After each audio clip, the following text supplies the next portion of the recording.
আসসালামু আলাইকুম। আজকে আমি আপনাদের সাথে শেয়ার করব সহজ এবং মজাদার মোমো রেসিপি। তো চলুন দেখে নেওয়া যাক। মোমো তৈরি করার জন্য এখানে আমি প্রথমেই 1.5 কাপ ময়দা নিয়ে নিয়েছি।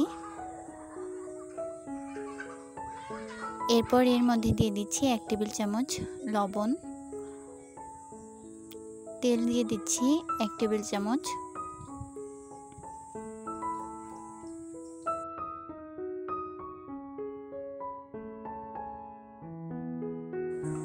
এরপর এটাকে আমি হাত দিয়ে ভালো করে মেখে নেব।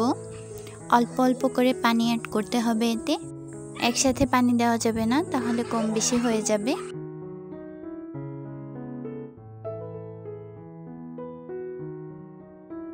এটাকে আমি একটা রুটি বেলার ডোয়ের মতো তৈরি করে নেব। তো দেখতেই পাচ্ছেন এখানে আমার ডোটা তৈরি করা হয়ে গিয়েছে। এবার এটাকে আমি রেস্টে রেখে দেব 1 ঘন্টার জন্য। এবার একটা কড়াইতে আমি পরিমাণ মতো তেল দিয়ে দিয়েছি, পেঁয়াজ কুচি দিয়ে দিয়েছি 1 টেবিল চামচ। এরপর এর মধ্যে দিয়ে দিচ্ছি কাঁচামরিচ কুচি 4-5টা, আদা রসুন বাটা দিয়ে দিয়েছি 1 টেবিল চামচ,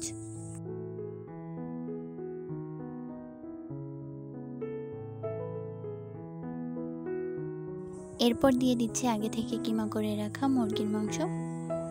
গোলমরিচের গুঁড়া দিয়ে দিচ্ছি 1/2 টেবিল চামচ। এবার এইগুলোকে হালকা নাড়াচাড়া করে ভেজে নিতে হবে।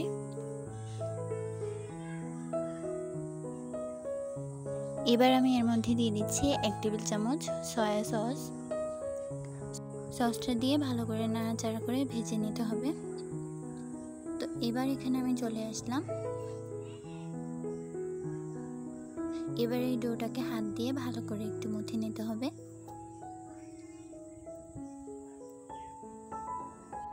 এবার এটাকে আমি একটা লম্বা লেচির মতো তৈরি করে নেব। এখান থেকে আমি ছোট ছোট ডো নিয়ে নেব।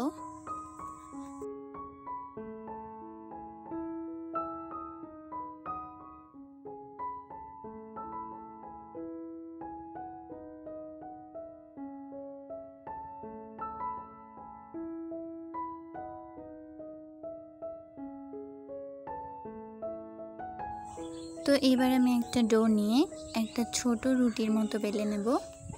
দেখতেই পাচ্ছেন রুটির সাইজটা কতটুকু।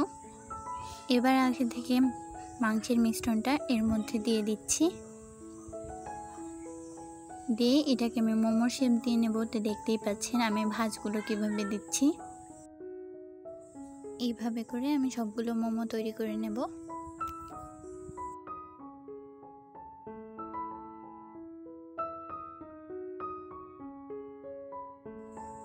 এবার এই মোমোগুলো স্টিম করার পালা।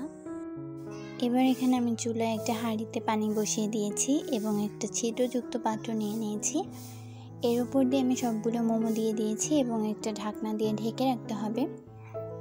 তো 20 মিনিট পর ফিরে আসলাম। দেখতেই পাচ্ছেন একদম পারফেক্টভাবে মোমোগুলো স্টিম হয়ে গেছে। এগুলো খেতে কিন্তু খুবই মজার। তো আজকে এই পর্যন্তই। আল্লাহ হাফেজ।